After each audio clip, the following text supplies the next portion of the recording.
क्या आप जानते हैं महाभारत के 3 सबसे महत्वपूर्ण व्यक्ति भीष्म, विदुर और धृतराष्ट्र को श्राप के कारण ही महाभारत के समय में जन्म लेना पड़ा था।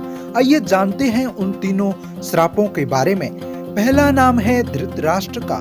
धृतराष्ट्र अपने पिछले जन्म में एक दुष्ट राजा थे। एक दिन उन्होंने नदी में हंस को तैरते हुए देखा तो उसके मन में उसकी सुंदर आंखों को निकालने का मन किया। सैनिकों को आदेश दिया गया और सैनिकों ने उस हंस की आंखें निकाली और हंस के सभी बच्चों को मार दिया।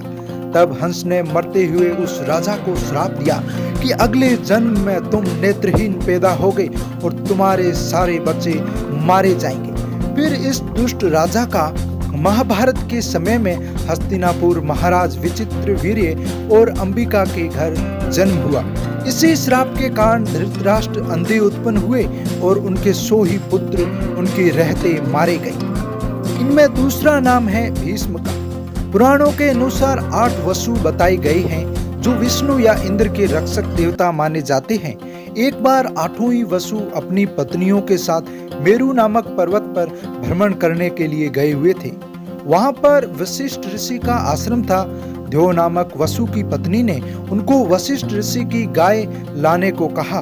पत्नी की जिद पर वह उनकी गाय को चुरा लेते हैं। जब ऋषि को पता चलता है तो 8 वसुओं को कहते हैं कि ऐसी हरकतें मनुष्य करते हैं, देवता नहीं। इसीलिए वशिष्ठ ऋषि ने उनको पृथ्वी पर जन्म लेने के लिए श्राप दे दिया। हालांकि बाद में वसुओं की विनती पर वशिष्ठ ऋषि ने कहा कि अन्य वसु जल्द ही जन्म लेके वापस आ जाएंगे, लेकिन जिस वसु ने गाय चुराई है वो पृथ्वी पर लंबे समय तक जीवन व्यतीत करेंगे और जीवन उसका कष्टमयी होगा। यह ध्यो नामक वसु ही शांतनु व गंगा का पुत्र भीष्म के रूप में जन्म लेता है। अंतिम व तीसरा नाम है विदुर का। एक बार मांडव्य ऋषि नाम के मुनि ध्यान में मग्न थे। तभी कुछ डाकू उनके आश्रम में छुप जाते हैं, लेकिन जब उन्होंने आंखें खोली तो राजा के सैनिक उन सभी डाकुओं को पकड़े हुए थे और उनके ही सामने थे, लेकिन उनको कुछ भी समझ नहीं आया आखिर हुआ क्या है आश्रम में। उन्हें डाकुओं को छुपाने के जुर्म में बंदी बनाकर राजा के सामने लाया जाता है। राजा उन्हें सूली पर टांगने का हुक्म देते हैं और कई दिनों तक मांडव्य ऋषि सूली पर टंगे रहे। तब राजा को अपनी गलती का एहसास होता है और वे मांडव्य ऋषि से क्षमा मांगते हैं और मांडव्य ऋषि को छोड़ देते हैं। यमराज को मौत के साथ ही पाप पुण्य निर्धारण का भी जिम्मा मिला हुआ था।